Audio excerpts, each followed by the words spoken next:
నేను time travel గురించి ఒక విషయం చెప్పాలనుకుంటున్నాను. ఒకవేళ మీరు గతంలోకి వెళ్తే అస్సలు కంగారు పడకండి.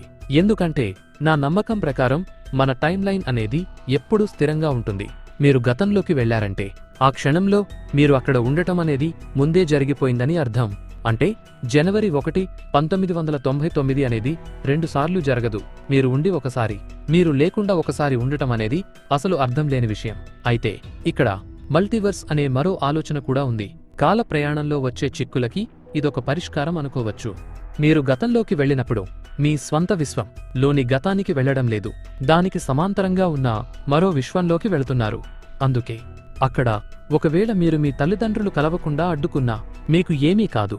ఎందుకంటే ఆ విశ్వంలో మీరు పుట్టకపోవచ్చు, కానీ మీ అసలు విశ్వంలో మీరు క్షేమంగానే ఉంటారు. కానీ ఇక్కడొక ప్రశ్న, ఒకవేళ నేను అక్కడ కూడా ఉంటే అది కూడా నా విశ్వమే అవుతుంది కదా? కొన్ని ప్రపంచాల్లో మనం ఉండొచ్చు, కొన్నింటిలో ఉండకపోవచ్చు. ఇది వినడానికి కొంచెం బాధగా ఉండొచ్చు. అన్ని ప్రపంచాల్లోనూ మనం ఉండాలని కోరుకుంటాం కదా? అంతేకాదు, ఒకవేళ వేర్వేరు విశ్వాల్లో మనలాంటి వాళ్లే చాలా మంది ఉంటే అప్పుడు అసలైన నేను ఎవరు? ఇప్పుడు ఇక్కడ ఉన్నది నేనా, లేక అక్కడ ఉన్నది నేనా, లేక నా అస్తిత్వం అనేది ఈ విశ్వాలన్నిటిలోనూ కలిసిపోయి ఉందా? అసలు మన గుర్తింపు ఏమిటి అనేది ఒక పెద్ద ప్రశ్న.